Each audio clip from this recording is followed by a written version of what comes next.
राहुल उसकी पढ़ाई पूरी करके उसके गांव लौट आया था। राहुल का माँ और बाप एक कार एक्सीडेंट पर मारे गए थे।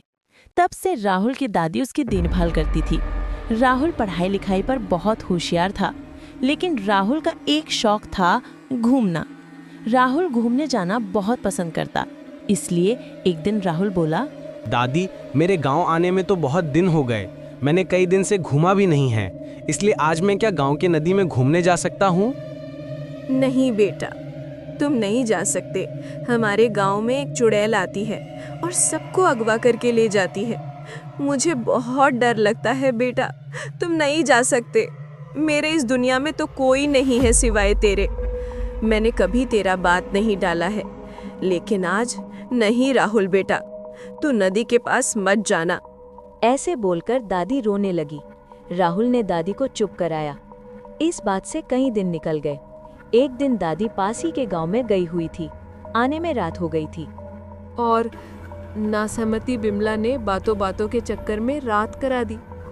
वो खमखम मैथमेटिक चुड़ैल मेरे सामने ना आए बस। अचानक दादी के सामने वो चुड़ैल प्रकट हो गई। वो चुड़ैल ज्यादा देर ना करके दादी को हवा पर उठाकर ले जाने लगी। बचाओ बचाओ गांव वालों, तुम्हारा नास मिटे, मुझे बचाओ गांव वालों। डर के मारे कोई गांव वाला दादी को बचाने के लिए नहीं जाता।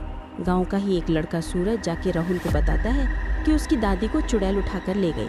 तो राहुल दौड़कर चुड़ैल के पीछे पीछे दौड़ने लगा। चुड़ैल जाकर एक गुफा में दादी को एक पिंजरे में बंद कर दिया। राहुल भी वहां पर चुपके से जाकर दादी को बोला, दादी, तुम चिंता मत करो, मैं तुम्हें बचाऊंगा इस चुड़ैल से। राहुल जाकर चुड़ैल के पीछे चुड़ैल को धक्का देकर आग पर फेंक देता है। आग पर जल रहा होता है, तभी राहुल दादी को लेकर गुफा से निकल जाता है। गुफा के बाहर गंगा जल फेंक देता है। गंगा जल की वजह से चुड़ैल गुफा में हमेशा हमेशा के लिए बंद हो जाता है।